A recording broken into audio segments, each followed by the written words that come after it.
थी वो। मैं 8 महीने की प्रेग्नेंट थी और अपनी डिलीवरी के लिए अपने मायके गई थी। माँ ने मुझे फोन पर बताया, घर के पीछे की तरफ जो खाली जमीन थी ना, वहां पर एक नया कमरा बनवा लिया है। इतने सालों के बाद जैसे ही अपने घर में कदम रखा, कुछ अलग सा लगा। माँ, ये घर के पीछे की तरफ नया कमरा बनवाने की क्या जरूरत थी? अरे बेटा, घर के पीछे दूर दूर तक खाली जमीन है। तेरे पापा को कई दिनों से लग रहा था कि यहाँ पर एक कमरा बनवा लेंगे तो ताजा हवा मिल जाया करेगी। अब तो ये सब छोड़ और चल जल्दी से दूध पी ले। माँ, मैं थोड़ी देर में पी लूंगी, आप सो जाओ। मैंने दूध का गिलास उठाकर उस खिड़की में रख दिया। पता नहीं कब आंख लग गई। अचानक से खिड़की के पल्लों के खड़कने की तेज आवाज आई।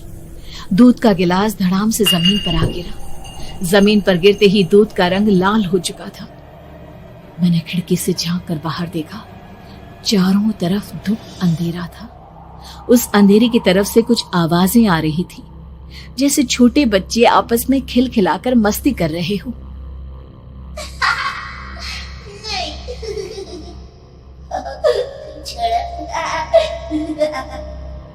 इतनी रात को इतने घनघोर अंधेरे में बच्चों की आवाज कैसे आ रही है? घड़ी में वक्त देखा तो ठीक 12 बजे थे। देखकर मैं सन्न रह गई। बुरी आत्माओं और भूतों की कई कहानियां मैं सुन चुकी थी। वक्त भी कुछ ऐसा ही था। ऊपर से मैं प्रेग्नेंट। सुना था कि ऐसे वक्त में अक्सर बुरी आत्माएं औरतों का पीछा करती है, तो क्या मेरे पीछे भी? पसीने से तरबतर बड़ी मुश्किल से, जैसे कांपते हाथों से मैंने उस खिड़की को बंद किया। जल्दी से जल्दी उस कमरे से बाहर निकलकर माँ के पास जाने के बारे में सोचा, लेकिन जैसे ही दरवाजे की तरफ पलटी, लगा कोई साया हवा की स्पीड से दरवाजे के सामने से गुजर गया। मेरे गले में अटक कर रह गई।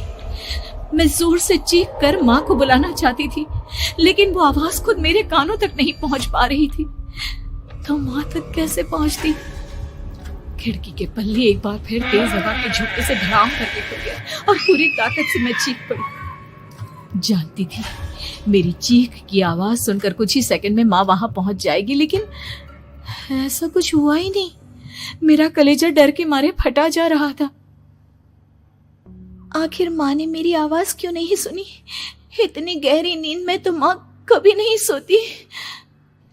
ठीक पीछे खुली हुई वो खिड़की।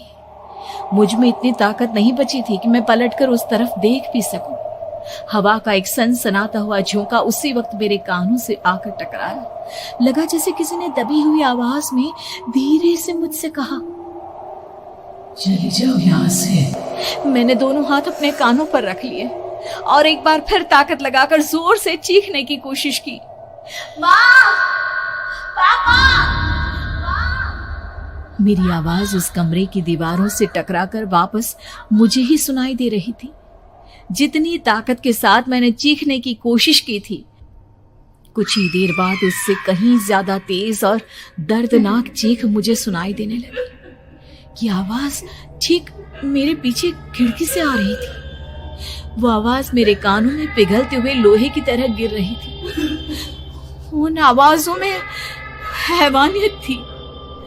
वो आवाजें किसी इंसान की नहीं है, इतना मैं समझ चुकी थी।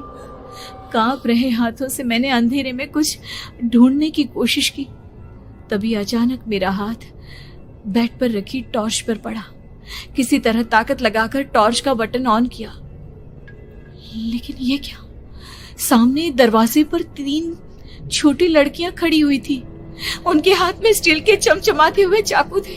मैं घबराकर लड़खड़ाई और पीछे की तरफ हटी, लेकिन तब तक वो मेरे पास आ चुकी थी। उनकी गर्दन टेढ़ी थी और उनके हाथों के वो चाकू मेरे पेट को निशाना बनाने को तैयार। मैं जोर से चीखी, नहीं, छोड़ दो मेरे बच्चे को, मत मारो, मत मारो, छोड़ दो मेरे बच्चे को। सोनाली, क्या हुआ बेटा? तू इतनी डरी हुई क्यों है? उठ बेटा, क्या हुआ? हड़बड़ाकर मैंने अपनी आंखें खोली। देखा तो दिन निकल आया था। माँ मुझे जगा रही थी। मेरा चेहरा पूरा पसीने से लथपथ था। क्या हुआ बेटा, तुमने कोई बुरा सपना देखा क्या? मैं अभी तक अपने पूरे होश में नहीं थी। वो मेरे बच्चे को मार देगी माँ। वो लड़की मेरे बच्चे को। मैंने घबरा कर अपने पेट को छुआ। सब कुछ ठीक था। और वो दूध जो रात को यहाँ पर गिर गया था, उसका रंग लाल हो गया था। माँ ने हंसते हुए दूध का गिलास मुझे दिखाया। तुमने दूध पिया ही नहीं, पूरा का पूरा ऐसे ही रखा हुआ है। तुमसे कहा था ना सोनाली, सेहत के लिए लापरवाही ठीक नहीं बेटा। लेकिन मैंने तो सब कुछ अपनी खुली आंखों से देखा था। ये सपना कैसे हो सकता है?